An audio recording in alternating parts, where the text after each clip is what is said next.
جب کربلا میں امام حسین علیہ السلام کے تمام ساتھی شہید ہو گئے، آپ قیام میں آ کر تمام بیویوں کو آخری سلام کرتے ہیں اور پھر اپنے بیٹے امام سجاد علیہ السلام کے پاس آتے ہیں جو بستر بیماری پر ہوتے ہیں۔ امام علیہ السلام فرماتے ہیں، اے میرے بیٹے سجاد، اپنے بابا کا آخری سلام قبول ہو۔ امام سجاد علیہ السلام جیسے ہی امام حسین علیہ السلام کو دیکھتے ہیں کہ آپ کے چہرے پر علی اصغر کا خون لگا ہے اور نہ ساتھ عباس ہیں نہ اکبر، تو آپ کہتے ہیں، بابا مجھے بھی اجازت دیں کہ میں میدان میں جا کر شہادت کا جام پی سکوں۔ امام حسین علیہ السلام فرماتے ہیں، اے سجاد، تمہارا امتحان اتنا آسان نہیں، ہمیں شہید ہونے دو۔ اس کے بعد تمہیں اپنی بہنوں اور ماؤں کے ساتھ قیدی ہو کر شام تک جانا ہے اور قدم قدم پر اپنے خطبوں سے سوئے ہوئے مسلمانوں کو بیدار کرنا ہے۔ بس امام حسین علیہ السلام میدان میں آتے ہیں اور یہ آواز دیتے ہیں، اے میرے نانا کی امت، میں تمہارے رسول کا نواسہ حسین ہوں۔ میں وہ ہوں جس کے بیٹوں کو تم نے مار دیا، میں وہ ہوں جن کے بھائیوں کو تم نے قتل کر دیا۔ اے ظالموں، بتاؤ میں نے تمہارا کیا بگاڑا ہے؟ فوج یزید ہنس ہنس کر کہتی ہے، اے حسین، یہ سب ہم تیرے باپ علی کے بغض میں کر رہے ہیں۔ بس اتنے میں عمر بن سعد کہتا ہے، آپ حسین کی بات نہ سنو، حملہ کرو۔ تاریخ میں لکھا ہے، امام حسین پر حملہ کرنے کے لیے فوج یزید کے 700 بڑے بڑے بہادر سیدھی طرف سے اور 700 بہادر الٹی طرف سے امام حسین پر حملہ کرتے ہیں۔ علی کا شیر ایک ہی وار سے ان سب کو فنا کر دیتا ہے۔ اس کے بعد 2000 کا لشکر امام حسین علیہ السلام کے مد مقابل آتا ہے۔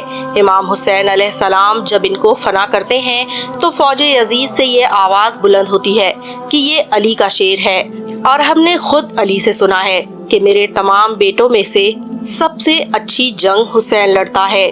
یہ بات جب عمر بن سعد اور شمر کے کانوں تک پہنچتی ہے تو وہ کہتے ہیں، اب حسین پر ایک ساتھ حملہ کرتے ہیں۔ بس 9 لاکھ کا لشکر امام حسین علیہ السلام پر حملہ کرتا ہے۔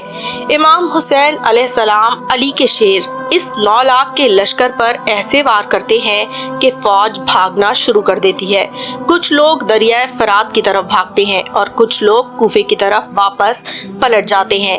عمر بن سعد نے جیسے ہی یہ منظر دیکھا تو یہ کہنے لگا کہ اگر اس طرح سے لڑتے رہے تو حسین کو مات دینا ناممکن ہے۔ اے لوگو، کچھ لوگ جاؤ اور خیام کو آگ لگا دو اور باقی کے سپاہی سب امام حسین سے دور ہو کر تیر، نیزے اور بھالے امام حسین کو ماریں۔ بس لشکر امام حسین سے دور ہونا شروع ہوتا ہے اور دور سے کوئی امام حسین کو تیر مارتا ہے، کوئی نیزے مارتا ہے، کوئی تلوار پھینکتا ہے۔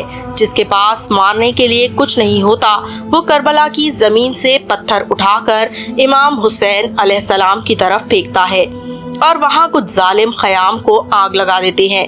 بیویوں کی آوازیں بلند ہوتی ہیں۔ نواسۂ رسول کبھی خیام کی طرف جاتے ہیں، کبھی میدان کی طرف آتے ہیں۔ تاریخ نے لکھا، امام حسین علیہ السلام کے جسم پر اتنے زخم لگنے لگے کہ آپ کا جسم نظر نہیں آتا۔ اتنی دیر میں آوازیں غائب آتی ہے، اے حسین، تیرا اللہ تجھ سے راضی ہو گیا۔ امام حسین علیہ السلام اپنی تلوار کو روک لیتے ہیں اور اتنے میں ایک ظالم امام حسین علیہ السلام کی کمر پر ایسا نیزہ مارتا ہے کہ آپ گھوڑے کی زین سے زمین کی طرف آتے ہیں۔ تاریخ میں لکھا ہے، آپ کے جسم میں زخم زیادہ ہونے کی وجہ سے نہ آپ گھوڑے کی زین پر تھے نہ آپ زمین پر تھے۔ آپ تیروں کے مسلح پر اللہ کی عبادت میں مصروف ہیں اور بار بار اللہ کا شکر ادا کر رہے ہیں کہ اللہ، تیرا شکر ہے کہ تو نے محمد کے اس نواسے کو اس عظیم امتحان کے لیے چنا۔ امام حسین علیہ السلام جیسے ہی گھوڑے کی زین سے گرتے ہیں، فوج یزید میں ایک شور برپا ہو جاتا ہے کہ ہم نے حسین کو قتل کر دیا، لیکن وہ تیروں کی بارش رکتی نہیں۔ مسلسل تیر اور نیزے امام حسین علیہ السلام کو فوج یزید مارتی رہتی ہے۔ اتنے میں وہ گھوڑا جس پر آپ سواری کرتے تھے، جس کا نام مرتجز تھا، جو رسول اللہ صلی اللہ علیہ وسلم کا گھوڑا تھا، اور جب وہ گھوڑا دیکھتا ہے کہ نواسۂ رسول زمین پر ہے اور رسول اللہ کی امت ان کو تیر مار رہی ہے تو وہ گھوڑا امام حسین علیہ السلام کا طواف کرنا شروع کر دیتا ہے تاکہ تیر اس گھوڑے کو لگ جائیں اور امام حسین علیہ السلام کو تیروں سے بچا لے۔ یہ منظر جیسے ہی عمر بن سعد نے دیکھا تو وہ زور سے کہتا ہے کہ تیروں کو روکو، ارے تمہیں معلوم نہیں یہ وہی گھوڑا ہے جس پہ اللہ کے رسول سواری کیا کرتے تھے، ایسا نہ ہو کہ اس گھوڑے کو تیر لگے اور اللہ کے رسول ہم سے ناراض ہو جائے۔